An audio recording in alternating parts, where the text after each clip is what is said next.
আল্লাহ তাআলা বলছেন লা ইয়ানালুল্লাহা লুহুমুহা ওয়ালা দিমাউহা ওয়ালাকিন ইয়ানালুহু তাকওয়া মিনকুম লা ইয়ানালুল্লাহা লুহুমুহা ওয়ালা দিমাউহা ওয়ালাকিন ইয়ানালুহু তাকওয়া মিনকুম।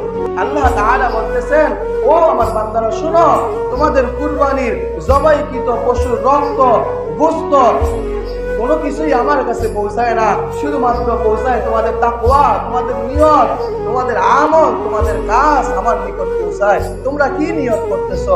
কুরবানিটা কার জন্য দিতেছো? কুরবানিটা কি কারো মানুষকে সন্তুষ্ট করার জন্য? লোকে বললো অমুক বিশাল বড় গরু নিয়ে আসছে, অমুকের গরুটা কত সুন্দর, এবার সমাজের মধ্যে হাস তার গরু, মানুষ এই কথা বলবে, আমি এই জন্য গরু নিয়ে আসছি। খোদার কসম, আল্লাহি, আল্লাহর কসম, এই নিয়ত যদি আমার থাকে তাহলে গোশত খাওয়াই হবে, কুরবানি আমার হবে না। কুরবানি আমার। এরপরে দেখা যায় বাজারে গেলে তালাশ করে, টালি করে যে 1 লাখ টাকাতে গরুটা কিনবো, এই গরুর মধ্যে কয় মণ গোশত হইব। করে কি করে না? ভাই আপনি গোশতের জন্য কুরবানি দিতেছেন না। পৃথিবীর শুরু লগ্নে আল্লাহ তাআলা যাদের কুরবানি কবুল করতেন তাদের কুরবানিকৃত পশুকে আল্লাহ তাআলা আগুন দ্বারা পোড়াই দিতেন। এখন যদি আল্লাহ তাআলা আমাদের কুরবানিকৃত পশু যদি পোড়াই দিত তাহলে হয়তো আমরা গিয়ে বাজারে গিয়ে টালি করতাম না, ঠিক না? কয় কেজি হইব, কয় মণ হইব, টালি করতাম না। কারণ হচ্ছে আকাশ থেকে আগুন এই সাথে পোড়াই দিব, এটা আমার দেখার কি? এটা আল্লাহর জন্য নিছি, আল্লাহর সন্তুষ্টির জন্য নিছি। অতএব আল্লাহ তাআলা আমার এই আমলের বিনিময়ে হাসরের ময়দানের মধ্যে যাজা দিবে। অতএব আমার এগুলো দেখার দরকার নাই। 1 লাখ বলছে তো আমার বাজেট আছে 1 লাখ, আমি নিয়ে যাই, যা হওয়ার হবে। কথা ঠিক না ঠিক? কিন্তু আল্লাহ তাআলা বড় ইহসান করছেন, বড় দয়া করছেন, বড় মেহেরবানি করছেন যে না, আমার আখিরি জামানার যে উম্মত তারা কুরবানি করবে, আবার তাদের কুরবানিকৃত পশুর গোশত আমি তাদেরকে খাওয়াবো। এটা আল্লাহ তাআলা বড় নেয়ামত, বড় ইহসান, বড় দয়া যে আমাদেরকে খাওয়ার মতো তৌফিক দিতেছে। এই কারণে যে শুধু আমরা গোশতমুখী হব এটা কিন্তু না, এটা কিন্তু এখন কিন্তু আমরা সবাই গোশতমুখী। কথা ঠিক না ঠিক? টালি করি, কয় মণ হবে? 1 লাখ টাকা হলে কয় মণ হবে? না, বেশি হয়ে যায়, আপনার দাম বেশি বলতেছেন, গরুর সাথে আপনার দাম যায় না, বলে কি বলে না? না, এগুলো না ভাই, নিয়ত করতে হবে লা ইয়ানালুল্লাহা লুহুমুহা ওয়ালা দিমাউহা ওয়ালাকিন ইয়ানালুহু তাকওয়া মিনকুম। আপনার তাকওয়া আল্লাহ তাআলা দেখে, আপনার গোশত কোনো বিষয় না। আপনি 10,000 টাকার কুরবানি দিতেছেন, আপনি 1 কেজি পাইলেন না 2 কেজি পাইলেন, এটা দেখার বিষয় না। এটা পাইছেন তো এটাই বেশি বরকত আর খান। এটা দেখবেন মানুষ একটা কথা বলে যেটা তাবারক, খা অল্প অল্প করে, বলে কি বলে না? বলে কি বলে না? মসজিদ থেকে কিছু নিয়ে গেলে বাসায় তখন বলে এটা তাবারক, সবাই মিলে জিলে খা, পেট পুরে খাইতে গেল শর্ত না, বলে কি বলে না? ওয়াজ মাহফিল হয়েছে, মাহফিলের মধ্যে বিরিয়ানি দিছে, তো বাসায় নিয়ে আসে 1 প্যাকেট বিরিয়ানি, ঘরের 500 সদস্য বসে খাইতেছে, মা বলতে স্যার এটা তাবারক, বলো অল্প অল্প করে সবাই খা, বলে কি বলে না? তাহলে এই যে কুরবানিকৃত গোশতটা, এই গোশতটা আপনার জন্য তাবারক, যা পাইছেন তাই সবাই মিলে জিলে খাবেন।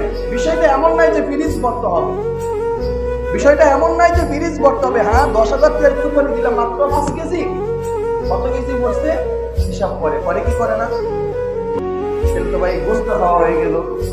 রমজান মাসে যেরকম শরিকানা 15-20 জনে একটা গরু কিনে, তখন হিসাব করে তারা যে 3.5 কেজি 3,000 কে পাইছি, তাহলে মোটামুটি 900-950 কেজির মতো বেড়ে গেছে।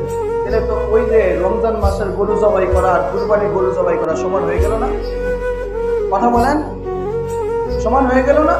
রমজান মাসে আমি গরু জবাই করি গোশত খাওয়ার জন্য, নিয়ত আমার গোশত, কিন্তু কুরবানির সময় কিন্তু আমার নিয়ত গোশত না, আল্লাহ তাআলার জন্য। তার জন্য আল্লাহ তাআলার জন্য। লা ইয়ানালুল্লাহা লুহুমুহা ওয়ালা দিমাউহা ওয়ালাকিন ইয়ানালুহু তাকওয়া মিনকুম।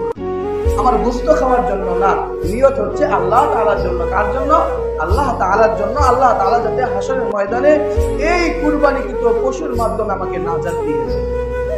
এটাই আমার মাকসাদ হতে হবে, এটাই আমার টার্গেট হতে হবে, এটাই আমার উদ্দেশ্য হতে হবে। যদি এটাই আমার মাকসাদ, এটাই যদি আমার টার্গেট হয়, এখন আমি যেই পশু ইচ্ছা সেই পশুর মধ্যে আমি নাম দিতে পারি, যেখানে ইচ্ছা আমি সেখানেই কুরবানি দিতে পারি, এটা সমস্যার কোনো বিষয় নেই। আরেকটা বিষয়, অনেকেই আমরা শরিকানা কুরবানি দেই কি দেই না? দেই না? শরিকানা কুরবানি দেই 5 জনে 7 জনে 8 জনে 9 জনে মিলে। ভাই যখন শরিক হবেন, আমরা সবাই চাই ইবাদতটা যাতে আল্লাহ তাআলা পর্যন্ত পৌঁছায়, কথা ঠিক না? ঠিক।